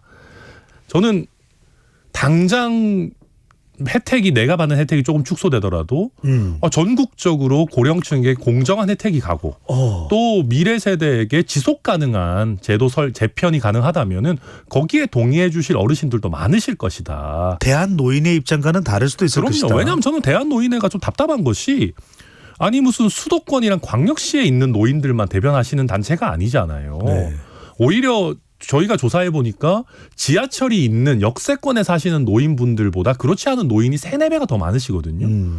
그러면 저는 대한노인회도 전향적으로 저희와 좀 구체적인 내용에 대해서 대화를 나누실 필요가 있다 그렇게 봅니다. 네. 예. 필요하다면 전하람 최고위원이 대한노인회를 방문할 생각도 있습니다. 아니 저희 뭐 얼마든지 좋고요. 아마 이준석 대표랑 노인 회장님 곧 토론도 하시는 걸로 제가 알고 있습니다. 그래요? 예. 아하, 네. 자, 이런 신당의 움직임이 좀 활발해지고 있는 시점에 자 비례대표제가 이제 여론의 도마 위에 올랐습니다. 병리평이냐 준연동형 비례대표냐 대표제냐. 네. 지금 국민의힘에서는 신당도 막 이렇게 솟구칠 수도 있는 것이고 앞으로의 어떤 선거 판세나 판도에 따라서 또 4년여 전에 민주당이 그렇게 무리하게 했던 준연동형 아니야. 우린 병리평. 이재명 대표 응답하십시오. 그랬더니 이재명 대표는 즉답은 피했지만 임혁백 공천관리위원장이 권역별 비례대표제를 이야기했거든요. 자, 이 비례대표제가 어떻게 되느냐에 따라서 신당의 운명은 어떻게 될까요? 저희는 솔직히 장단점이 다 있습니다. 그러니까 이게 구체적인 이게 사실은 위성정당이 등장하게 되면은 연동형을 한다고 해서 신당에 꼭 유리하지도 않습니다. 그렇게. 그리고 병리평이나 권역별 병리평 같은 거를 하게 되면은 좀 이상하지만 신당들이 난립을 못 합니다. 그렇죠. 왜냐하면 그 그러니까 최저 득표 기준 3% 이상을 해야 되죠. 3%가 이게 사실 쉽지 않거든요. 그러면은 신당들이 난립을 못하게 되고 어느 정도 구심점을 가지고 모일 수밖에 없어요. 그 상황 자체도 솔직히 개혁신당이 그렇게 나쁘지는 않다.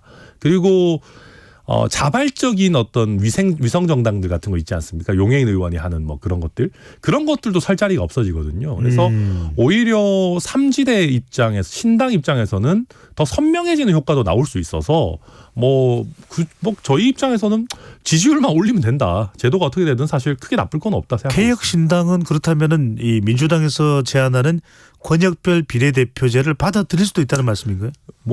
저희가 당론으로 받아들이고 말고 하진 않겠지만 저희 기본적 입장 그런 겁니다. 저희가 솔직히 지금 현역 의원 한 분 있는 당이거든요. 그런 상황에서 저희가 거대 양당에게 어떤 제도를 가지고 구걸할 생각은 없다. 저희는 어떤 제도가 되든지 간에 지지율만 높여놓으면 괜찮다. 그런 생각하고 있습니다. 그렇군요. 네. 현역 의원 한 사람은 바로 양향자 의원입니다. 맞습니다. 지역구이기 때문에 그대로 유지가 되고 있는데 자, 여하튼 이낙연 전 총리와의 관계도 상당히 중요할 수밖에 없는데 자꾸만 이게 주변에서 이낙연 전 총리에 대해서도 출마해라 이런 얘기가 나옵니다. 개혁신당에서 이낙연 전 총리의 출마에 대해서는 어떤 입장이고 어디로 출마해야 더 시너지 효과 앞으로 빅텐트를 만들더라도 더 도움이 될 것으로 보시는지요? 그러니까 이게 이런 겁니다. 이낙연 대표님은 더불어민주당 대표가 아닙니다. 이준석 대표도 국민의힘 대표가 아니죠. 신당의 대표라고 하는 거는 정말 발버둥을 쳐야 되는 겁니다. 발버둥. 예, 안 그러면은 국민들도 그렇고 언론도 그렇고 봐주시지 않아요. 그러니까 저희가 지금 거대 정당을 이끌고 있는 게 아니지 않습니까? 그러면 그러니까 이게 저희가 또 이런 말씀 드리면 젊은 친구들이 또 싸가지 없네, 주제 없네, 하실지 모르겠지만 저희가 이낙연 대표님께 어느 지역에 나라면 출마하겠다 이런 식으로 이제 간접적으로 의사를 말씀드리는 취지는 이게 뭔가 조금 더 이낙연 대표님께서 도전자 정신을 가지고 부딪혀 주셨으면 좋겠다. 그래야지만 신당도 더 불이 붙고 더 뭔가 국민들의 관심도도 올라가는 것 아니겠느냐. 그런 취지에서 이제 예를 들면 이재명 대표와의 어떤 개항을 대전이라든지 아니면 특히 호남을 대표하시는 정치인 중에 한 분이니까 광주 출마라든지 이런 부분을 저희가 말씀드렸던 것이고 이게 저희만 드리는 말씀이 아니고 아마 김종민 의원이나 이런 분들도 되게 조응천 의원이나 이런 분들도 말씀드리고 있는 걸 거예요. 발버둥 차원이네요. 그렇죠. 왜냐하면은 그래야지만 사실은 계속해서 신당의 존재감이라는 것이 점점 커지고 또 신당을 달고 지역구 출마하려는 분들이 늘어나니까 그런 것이지. 그리고 결단은 어차피 이낙연 대표님 하시는 거 아니겠습니까? 저희가 이래라 저래라 하자는 게 아니라 저희가 도전자 정신을 가지고 더 세게 부딪혀야 된다. 그런 취지에서 말씀드리는 겁니다. 단도직입적으로 여쭤봅니다. 유승민 전 의원 전 대표 합류합니까? 그거는 유승민 대표님의 인터뷰 기회를 제가 뺏을 수는 없기 때문에. 저희는 당연히 모시고 싶죠. 당연히 모시고 싶고. 그러니까 오는 것을 막는 건 아니고. 왜 막습니까? 당연히. 오히려 온다면 환영을 한다는 이야기인가요? 예, 유승민 대표님의 결단에 달려 있는 문제다. 저는 생각합니다. 네. 3명의 원칙과 상식 민주당을 탈당한 의원들도 내부에서 그런 이야기를 한다고 합니다. 이제 추가적으로 공천 불만을 품고 더 민주당에서도 탈당하고 합류할 의원들이 있을 것이다. 자, 국민의힘에서 현역 의원 중에서 탈당해서 개혁신당으로 오겠다라는 전화를 한 몇 통 정도 받았습니까? 굉장히 많이 받고 있습니다. 그러니까 실제로 당장 내일이라도 합류하겠다라고 하는 분도 계시고요. 솔직히 말씀드리면. 근데 이제 현역 의원인데. 근데 이제 약간의 저희도 이런저런. 김웅 의원은 아니죠. 그렇지 않고요. 이제 그러니까 여러 가지로. 근데 이제 지금 저희와 어떤 의미에서는 긴밀하게 소통하고 계신 분들 계시고요. 다만 지금 국민의힘 당 내부 상황이라는 게 좀 혼란스럽기 때문에 다들 여러 가지로 지금 공천이 어떻게 될지를 좀 보고 계시는 단계 아닌가. 그리고 덧붙여서 저희 개혁신당의 지지율 추이 같은 것도 계속 보면서 아마 막판까지 고민을 많이 할 겁니다. 제가 현역 의원이라도 당연히 그렇게 할 거라고 생각합니다. 네, 이건 어디까지 예상이고 또 천하람 최고위원회 내피셜 판단할 수 있을 텐데 지금 머릿속에 들어있는 분들이 다 합류를 한다면 기호 3번도 가능하다고 봅니까? 네, 저는 충분히 가능하다고 봅니다. 왜냐하면 그리고 이게 지금 양당의 공천이라는 것이 보면 오히려 좀 괜찮고 자기 이야기 하는 정치인들이 먼저 잘려 나오게 생긴 국면입니다. 네. 그래서 저는 많은 분들이 뭐 개혁 신당인데 뭐 이삭 줍냐 이런 얘기도 하시지만 오히려 저희는 아니 썰려져 나오는 분들이 알곡인 경우가 훨씬 더 많을 것이다. 그리고 그 알곡인 분들이 저희 개혁신당 지지율이 우상향하고 또 좋은 분들이 이렇게 오신다면은 네. 충분히 뭐 지역구에서도 시너지를 내고 당선 가능성이 있는 분들 위주로 저희가 모실 것이기 때문에 그런 분들이 뭐 한두 분 이제 오시기 시작하면 저는 뭐 그때부터는 금방 탄력 받을 거다. 네, 그러면 뭐 기호 3번 정도는 문제 없지 않겠나 이렇게 기대하고 있습니다. 네. 배종찬의 시사본부가 뭐 단독 욕심이 나서 이렇게 여쭤보는 건 아닙니다. 그 말 하시니까 더 욕심 내시는 것 같은데. 항상 우리가 이 네. 욕심이 사람을 망치네요. 예. TK, PK 현역 의원 중에도 합류 가능성이 있습니까? 있죠. 있습니다. 네, 있고 저희와 굉장히 면밀하게 소통하고 있고요. 다만 이게 저희가 이 뭐 또 허풍을 치려고 하는 것이 아니고 네. 당연히 현역 의원들 입장에서 여러 선택지를 검토하는 게 당연합니다. 그렇기 때문에 저희와 소통한다고 해서 뭐 그분들이 무조건 올 거다 저희 말씀드리는 것도 아니고 고심하시다가 적절한 시기에 결심하실 거라고 저희 생각하고 또 뭐 정치인이라는 게 본인 입으로 본인 거취를 말하기 전에는 뭐 모르는 거 아니겠습니까? 뭐 윤영찬 의원의 예를 보더라도 네. 그래서 저희는 뭐 적절한 시기에 결단하시기를 기다리고 있는 분들이 있습니다. 불과 얼마 전까지 이 천하람 최고위원이 몸담았던 정당이 국민의힘입니다. 네. 지난 대선 기간 동안 윤석열 대통령, 당신은 대선 후보일 텐데 대통령이 된 이후에도 대화를 나눠본 적이 있으시죠? 그럼요. 한동훈 비대위원장과도 인사를 나누거나 대화를 나눠본 적이 있으시죠? 짧게라도. 없는 것 같습니다. 네, 잠깐 뭐 인사만 한 정도는 있었습니다. 네. 자, 제가 여쭤보려는 거는 국민의 사정을 그래도 잘 알고 있는 천하람 최고위원이기 때문에 좀 분석을 해 주실 수 있지 않을까 생각이 드는데 지금 왜 이러는 겁니까? 대통령과 한동훈 비대위원장의 충돌 그리고 김경률 비대위원을 둘러싼 마리 앙투아네트 이 발언에 대한 격앙된 대통령실과 대통령의 반응, 김건희 여사 명품백 논란에 대해서 계속해서 지속되면서 논란과 파장이 확산되는 상황. 자, 사퇴를 거절한 한동훈 비대위원장인데 이 사태 어떻게 보십니까? 저는 감정적인 다툼이라고 생각합니다. 약속 대련이라고 하기에는 너무나 어설프다라고 생각을 하고 지금 김경률 비대위원도 오늘 보니까 김건희 여사에 대해서 스탠스를 또 살짝 바꿔가지고 그냥 문제 뭐 특히 그 도이치 모터스 관련해서 문제 없다 민주당이 문제다 이런 식으로 좀 틀고 있고 네. 한동훈 위원장도 김건희 여사 질문을 받으면 뭐 함구하거나 아니면은 언론인들을 피해서 다른 데로 가시거나 하는 모습도 보여주고 있거든요. 약속 대련 할 거면 제대로 했었어야죠.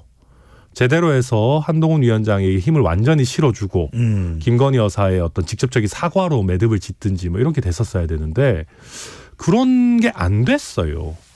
저는 그리고 여기서 김경률 비대위원까지 만약에 뭐 물러난다거나 그런 상황이 된다면 이거는 한동훈 위원장의 패배가 되는 것이고 뭐 표현이 이상하지만 김건희 여사가 한동훈 위원장 위에 있다라는 게 누가 봐도 명확해지는 거 아니겠습니까? 그러면 국민의힘 입장에서는 선거 치르기 어려워지는 것이거든요. 근데 점점 지금 그런 방향으로 가고 있는 것 아닌가. 좀 약간 이해하기가 정말 어려운 상황으로 가고 있다. 저는 그렇게 봅니다. 네. 자, 이 상황에 대해서 뭐 더 많이 여쭤보고 싶은 마음은 없습니다. 자, 국민의힘이 이렇게 되면 네. 대통령과 또 당의 비대위원장 사이의 갈등 또 대통령을 둘러싼 어떤 논란 이것이 해소되지 않는다면 그 지지율이 개혁신당 쪽으로 갈까요? 아니면 개혁신당으로 가기보다는 뭐 투표 안 하겠다 무당청 쪽에 머무르게 될까요? 지금 당장은 오히려 국민의힘 사정이라는 것이 스포트라이트를 받기 때문에 개혁신당에 당장은 안 좋은 면도 있을 겁니다. 근데 저는 이런 어떤 여러 논란들을 겪으면서 국민들께서 야 이런 식으로 왕과 왕비를 모시는 정치는 이제 21세기는 그만해야 되는 거 아닌가? 라는 문제의식 가지실 거라고 봅니다. 그러면 그럴 때 야 상대적으로 그래도 왕을 모시는 것 같지는 않은 그래도 정책 이야기하고 비전 이야기하고 조금 발버둥 치려고 하는 개혁신당에 한 번은 더 관심을 줘보자라고 하는 국민들께서 어느 임계점이 지난다면 많이 계실 거라고 저는 생각합니다. 그래서 네. 뭐 물론 그렇다고 저희가 국민의힘이 난장판이 되기를 바라는 것은 아니고요. 잘하기 경쟁하길 바랍니다마는 이런 식으로 가서는 저는 국민의힘이 아무리 좋은 얘기를 하더라도 그렇잖아요. 아무리 좋은 얘기를 해도 김건희 여사를 성역으로 두고 있는 정당. 멋진 말씀은 하지만 결국 김건희 여사 앞에서는 작아지는 한동훈 비대위원장을 보유한 정당이라면 국민들께 그 어떤 뭐 희망과 비전도 보여드리기 어려울 거다. 그렇게 전망합니다. 이 점은 어떻게 보십니까? 김건희 여사 관련돼서 뭐 비판도 하고 지적은 할 수도 있지만 집권 여당의 비상대책위원회 비대위원이 마리 앙뚜아네트까지 이야기한 것은 너무 지나친 것 아니냐. 또 국민의힘 내부에서는 이 대통령 부인의 명품 백과 관련해서 함정 몰카 취재다. 이게 더 큰 문제다. 이런 지적에 대해서는 어떻게 보시는지요? 몰카였어도 안 받으셨으면 되는 거잖아요. 네, 그러니까 본질을 숨길 수는 없죠. 그리고 이제 제가 법조인으로서도 말씀드리지만 수사기관이 아닌 개인이 몰래카메라로 촬영한 거 증거 능력이 있습니다. 그렇기 때문에 이걸 가지고 본질을 가리려고 하는 건 말이 안 되고 사실은 이 영상이 처음 나왔을 때 김건희 여사께서 진솔하게 사과했다면은 저는 국민들께서 어느 정도 이해하셨을지 모르겠습니다. 근데 이렇게 끌다가 타이밍을 실기를 하고 게다가 말도 안 되게 김건희 여사가 피해자다라는 적반하장식의 논리를 들고 온다면 그건 국민들께 납득받기 어려울 것이다. 점점 더 수사와 처벌의 문제로까지 번질 수 있다라고 저는 보고요. 김경률 비대위원 제가 그 내용을 쭉 봤는데 아주 직접적으로 김건희 여사를 마리 앙뚜아네트로 등치시키는 워딩은 아니었어요. 그때도 마리 앙뚜아네트가 어떻게 민심을 잃었는지를 설명하는 뭐 그런 별개의 어떤 이야기였기 때문에 저는 그냥 간단하게 이렇게 봅니다. 김경률 비대위원 쫓아내잖아요. 한동훈 비대위원장 영이 서겠습니까? 그러니까 아니 그러면 친윤들도 정신 차려야 되는 게요. 한동훈 비대위원장이 이제 어떻게 보면 최종 병기라고 해가지고 등판시킨 거 아니겠습니까? 근데 그래놓고 왜 최종 병기에 뭐 이 영을 없애려고 합니까? 그래서 제가 간단하게 말씀드리면 친윤 의원들 말 듣고 정치하면 망한다. 알겠습니다. 예. 천채고님 1분 정도 남았습니다. 1472님께서 지금 국내 경기가 어려워서 소상공인들이 사투를 벌이고 있습니다. 개혁신당은 어떤 경제 정책을 생각하고 있는지 시간이 1분이라서 짧게 요약해서 좀 말씀 주신다면요. 1분이기 때문에 저희가 뭐 말씀드리기 경제 정책 저희가 발표를 곧 또 하게 되지 않을까 네네. 생각하고요. 그러니까 이제 그런 겁니다. 이제 대한민국의 경제의 복잡성이라는 것이 저희가 단순하게 그 대통령 한 사람이 잘하고 못하고 해서 올라가고 내려가고의 문제는 아닐 겁니다. 결국은 미래 경쟁력을 생각해야 되는 것이고 저희가 계속해서 말씀드리는 것이 결국은 과학기술에 대한 지속적인 투자 그리고 더 나아가서는 그 지방의 어떤 균형 발전 이런 부분들이 잘 가야지만 여러 지역의 속속들이 돈이 돌 수 있는 것이고 앞으로 미래 먹거리가 생기는 것이다. 당장 우리가 소상공인 분들께 뭐 현금성 지원도 해드릴 수 있죠. 그걸 배제하는 것은 아니지만 결국 대한민국의 뭐 미래 비전, 미래 먹거리들 꾸준히 만들어 나가야 된다 생각합니다. 네, 천하에 내가 있다. 개혁신당 천하람 최고위원과 함께했습니다. 말씀 잘 들었습니다. 네, 감사합니다.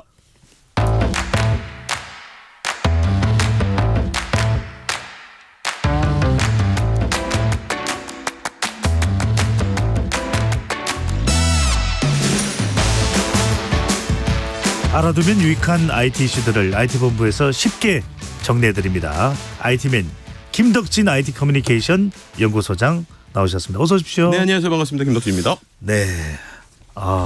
미국 라스베이거스 다녀오시고 조금 컨디션이 난조였는데 회복이 되셨네요. 좀 좋아지긴 했는데 이제는 강의가 너무 많아서 목을 너무 많이 써가지고 목이 안 좋습니다. 요즘 정말 그래서 김덕진 하네요. IT 세상입니다. 네. 자, 지난주에 이어서 CES 2024 이야기 좀 더 나누고 워낙 중요한 또 세계 또 소비자 전자 쇼였으니까요. 자동차는 기계니까 좀 하드웨어 성격이 강하다. 그런데 현대차에서 이번에 CES에서 나왔던 일종의 키워드가 소프트웨어 이야기가 나옵니다. 네, 맞습니다. 어떤 의미일까요? 그러니까 기술이 변화하거나 트렌드가 변화하면 거기에 맞춰서 산업들도 되게 많이 바뀌잖아요. 근데 이번에 자동차 회사들이 말씀하신 것처럼 원래 이제 껍데기 만드는 거니까 하드웨어 회사잖아요. 근데 현대차를 포함한 많은 기업들이 이제 우리는 소프트웨어 회사다라고 하는 거예요. 그러면서 SDV라고 하는 약자가 계속 나왔습니다. 아마 뉴스에서 많이 보실 때 이게 뭔지 잘 이제 헷갈리시는 분들이 있을 거예요. 이게 어떤 거냐면 소프트웨어 디파인드 비히클. 그러니까 소프트웨어가 정의하는 차라는 거예요. 그럼 소프트웨어가 정의하는 차라는 게 뭘까요? 이게 이렇게 생각하시면 돼요. 우리가 지금까지는 자동차 기계를 만들어 놓고 네. 요즘엔 자동차에 막 여러 가지 센서가 있잖아요. 뭐 예를 들면은 막 앞에 있는 게 있으면 삐비빅 해주는 것도 있고 또 뭐 속도가 있으니까는 HUD라고 그래서 화면에 막 속도도 나오기도 하고 네. 또 요즘에는 자동차 자체가 인터넷에 연결이 돼 있죠. 그래서 뭐 우리가 있는 내비게이션부터 해서 뭐 아니면 실시간으로 어떤 차에서는 막 영화나 이런 것도 다운받을 수 있고 막 그렇잖아요. 근데 이게 이제 어떻게 만들어졌는지를 생각해 보시면 어쨌든 자동차를 미리 만들어 놨겠죠. 예. 거기에다가 인터넷이 필요하네? 그랬더니 인터넷 어떠한 네트워크 장비를 넣고 소프트웨어를 넣고 뭐 예를 들면은 센서를 넣고 이렇게 만들었을 거잖아요. 그러니까 껍데기에다가 쉽게 말하면 덕지덕지 붙인 거예요. 근데 그렇게 하다 보니까 뭔가 업데이트를 하거나 업그레이드 할 때 문제점이 많은 거죠. 왜냐하면은 지금 처음에 이렇게 만들어졌는데 예를 들면 제가 막 이런 걸 하고 싶어요.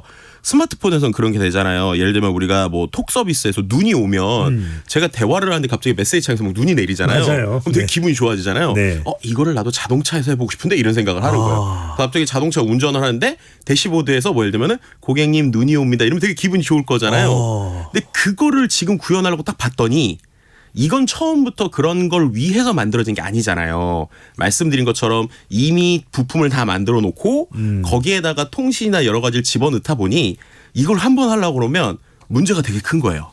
예를 들면 이거 한번 업데이트 하려고 그랬더니 그거 업데이트 하려면 저쪽 부품에도 영향이 미쳐요. 저쪽 부품에도 영향을 미쳐요. 저쪽 부품에도 영향을 미쳐야 하니까 그냥 되게 재밌게 한번 하려고 하는 건데 그걸 비용도 많이 들고 시간도 오래 들고 이런단 말이에요. 그러니까 못 하잖아요. 근데 이런 게 계속 많아지고 사람들이 그런 걸 요구하죠. 그러니까 아예 이제 발상의 전환을 바꿔버린 거예요.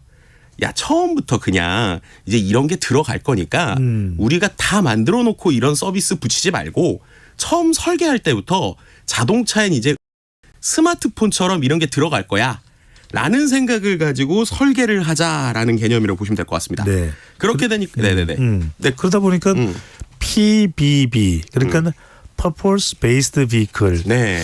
이게 뭐 낮에는 개인용 승용차가 되다가 밤에는 물류 기능을 할 수 있는 일종의 트럭과 같은 자동차도 될 수 있다. 이런 얘기도 나오네요. 네, 그게 이제 목적 기반 자동차라는 건데요. 네. 이제 그런 것도 비슷한 거예요. 우리가 지금까지는 자동차가 당연히 운전을 하고 그 안에서 할 수 있는 게 적다고 생각을 하잖아요.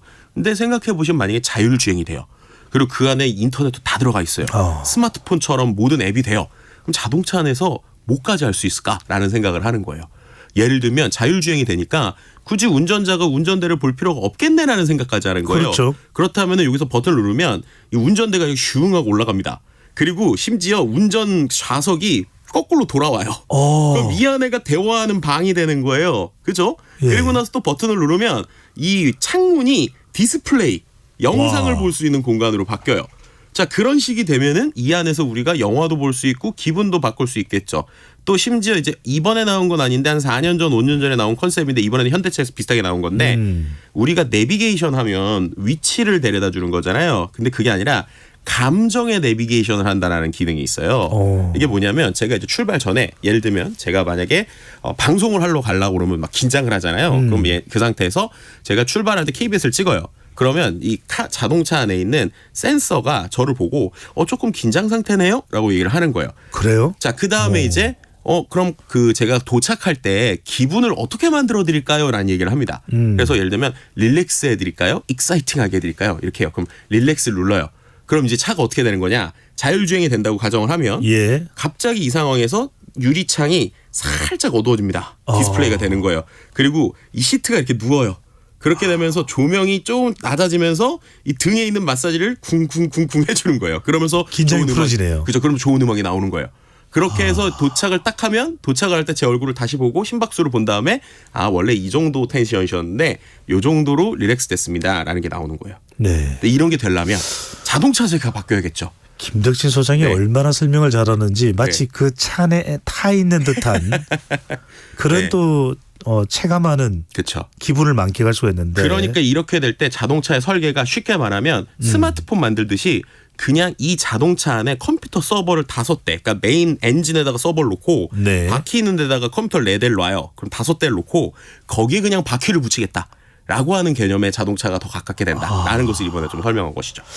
비컬이 아니라 정말 컴퓨터 컬이 되는 건 아닌가 싶은데 네. 자 예전에 우리가 이런 CES 전자쇼 같은 데 가면은 가상현실 증강현실 이거 참 많이 이야기를 했습니다. 닌텐도 같은 자 애플에서도 고가의 AR 기기인 비전 프로를 내놓겠다 이렇게 선언하기도 하는데 이번 CES에서는 이런 가상 증강현실 관련된 기기들은 또 안 나왔나요? 네, 실제로 애플 비전 프로라고 하는 게 한 500만 원 선이니까 되게 비싸잖아요. 와. 근데 이제 그쪽에 하면 당연히 좋은 성능이 나오겠죠. 근데 우리가 그 정도 돈을 다 못 쓰잖아요. 그래서 이 VR, AR 시장에 20-30만 원대 안경 같은 요런 게 되게 이번에 많이 나왔어요. 실은 제가 지금 차고 오려고 그랬는데 생방을 급하게 들어가고 못 갔는데 가지고 있어요? 네, 제가 이번에 하나 사왔습니다. 이게 뭐냐면은 그 우리가 알고 있는 메타, 그러니까는 그 인스타그램 있잖아요.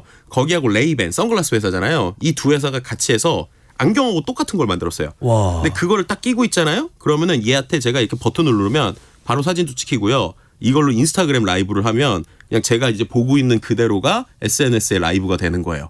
근데 이것만 되느냐? 지금은 이것만 되는데 얘네들이 이걸 만든 이유가 뭐냐면 네. 나중에 우리가 여행을 갔다고 쳐보세요. 여행에서 가이드가 없으면 되게 처음에 모르잖아요. 근데 이 안경을 끼고 있으면 이게 카메라가 달려있고 이게 이제 인터넷 서버에 연결이 돼 있으니까 얘한테 제가 보고 있는 거를 보면서 헤이 메타 저거 뭐야? 라고 얘기하는 거예요. 그럼 이거를 볼 거 아니에요. 그럼 이게 사진이 찍힐 거죠. 그럼 예를 들면 이게 에펠탑이면 얘가 에펠탑에 대한 설명을 해주는 거예요.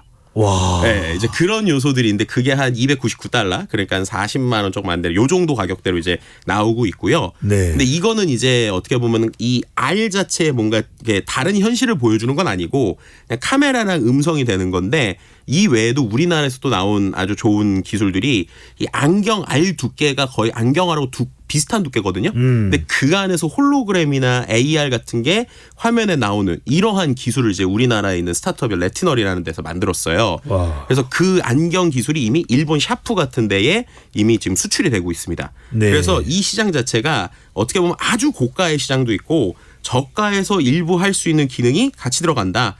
특히 그 안에서 또 이 안경만 있는 게 아니라 우리가 수트를 입거나 예를 들면 이게 팔에다가 장갑을 끼고 웨어러블이군요. 네, 제가 해봤거든요. 장갑을 끼고 정말 무슨 총을 쏘는 것처럼 요렇게 해가지고 총을 두두두두 하는데 네. 이게 예를 들어서 제가 권총을 집을 때랑 그리고 큰 총을 집을 때랑 여기에서 오는 충격이 달라요. 그렇게 해서 제가 실제로 총을 쏘는 느낌이거나 이 수트에서 총을 맞는 느낌 이런 게 나거든요. 와. 이것도 이제 우리나라의 스타트업인 비헵틱스라고 하는 데서 이런 기술들이 나오는데 결국에는 이 비싼 안경과 함께 그리고 저렴한 안경 혹은 이렇게 경험할 수 있는 것들 이런 게 좀 같이 나오고 있다. 이렇게 말씀드릴 수 있을 것 같습니다. 2시간 3시간 들어도 모자랄 것 같은데 시간이. 네. 자 재밌게 본 분야가 있었다고 얘기를 하시는데 그것도 좀 소개를 해주시고 동시에 네.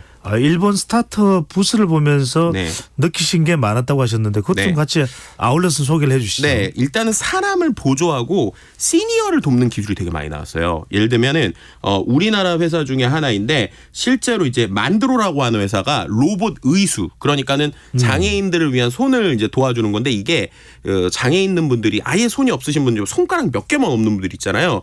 이 손가락 몇 개만 로봇처럼 낄 수가 있어요. 네, 그러면 이게 제가 이 나머지 손이 움직이는 부분 있잖아요. 이 부분을 움직이면 요기에 따라서 신경 센서에 따라서 없는 새끼손가락이 로봇이 같이 움직여주는 거예요. 근데 이게 상당히 저렴합니다. 그래서 이렇게 해가지고 기술을 만들었는데 여기는 마이크로소프트의 CEO인 사티아 나델라가 직접 이 부스에 방문했어요. 그래서 와 이런 기술이 있네요. 대단하네요. 이렇게 얘기를 하기도 했고요. 그 외에 시니어를 돕는 기술로 나온 것들이 상당히 흥미로운 것들이 있었는데 뭐 예를 들면은 위 로보틱스라고 하는 회사는 우리가 이렇게 기구 같은 걸 끼고 있잖아요. 그럼 네. 허리가 불편하신 분들이 걷기가 어렵잖아요. 걸을 때 도움을 주는 이런 것들도 있었고 또 일본에 있는 건 비슷한 건데 우리가 공장에서 계속 허리를 쓰면 허리가 아프잖아요. 그렇죠. 요게 기구를 차고 공기를 이렇게 주입하잖아요. 그러면은 허리 움직임이 되게 편해요. 네, 그렇게 해가지고 실제 일을 하게 도와주는데 일본 스타트업 보면서 느꼈던 거 간단히 말씀드리면 일본이 예전에 순혈주의가 되게 셌거든요. 어떤 의미일까요? 예를 들면 일본 본토 사람들한테만 투자를 해줬어요. 투자청들이. 근데 이번에 봤더니 그 스타트업 부스에 외국인도 있고 심지어 우리나라 사람도 있는 거예요. 그래요? 봤더니 일본에 있는 스타트업 투자청들이 기술이 있고 일본 안에서만 비즈니스를 한다면 우리나라 사람이든 외국 사람이든 다 투자를 해주더라고요. 그래서 그 사람들이 일본 스타트업 대표로 나와서 여러 가지 일을 하는 걸 보면서 야 우리나라도 이런 거 좀 배웠으면 좋겠다. 우리도 더 이상 기술과 아이디어가 있는 다양한 외국 사람들이 우리나라에서 뭔가를 할지라도 우리도 좀 지원해주고 이런 부분에 있어서 우리 자체의 국력을 좀 키워야 되는 것이 아닌가라는 생각을 하게 됐습니다. 그렇다고 김덕진 소장이 뭐 일본으로 가지는 않겠죠? 뭐 그러진 않고요. 저는 이 시사본부와 함께 좀 했지만 또 KBS와 함께 해야 되고 마침 또 오늘 저희가 또 마지막 시간이라 좀 아쉽기도 하고 그렇습니다. 네.